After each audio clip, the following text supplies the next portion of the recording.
Шыбыклы җитештерү комплексында язгы шәшүгә чыгачак техниканы ремонтлау бара. Хуҗалыкның машина трактор паркында техника гөрелтесе механизаторлар тимер атлары янында кайнаша. Тәҗрибәле механизаторлар һәр эшнең җаен белеп башкара. Вениамин Менкин бу өлкәдә 40 елга якын эшли. Шәшү чоры безнең өчен аеруча җаваплы ди ул. Тракторлар әзерлибез кыш буе.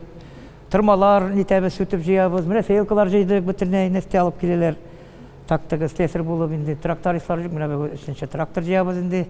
Әкрен генә запчастьлар алып киләләр. Язгы кыр эшләре чорында шыбыклы җитештерү комплексында 13 техник эшләячәк. Механизаторларның тәҗрибәсе, осталыгы, кирәкле запас частьләр булу нәтиҗәсендә эш тоткарланмый ди җитәкчеләр. Механизаторлар шөгыльләнәләр, ремонт машина, сеялкалар, тормаларны ремонтлап бетердек.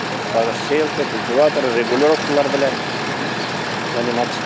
Берәүләр чәчкечләр техника ремонтласа, икенчеләр тырмалар буяу белән мәшгуль. Барысы да эшнең тоткарлыксыз баруы өчен тырыша. Хәзер районның барлык агрофирмаларында алда торган язгы кыр эшләренә чыгучы техникаларны ремонтлау бара. Әлеге җаваплы чорда Зәй басу кырларында 300 трактор, 14 заманча чәчү комплексы, 50 чәчкеч һәм башка техникалар эшләячәк. Адилә Бирханова, Дин Сипатов, Зәй хәбәрләре.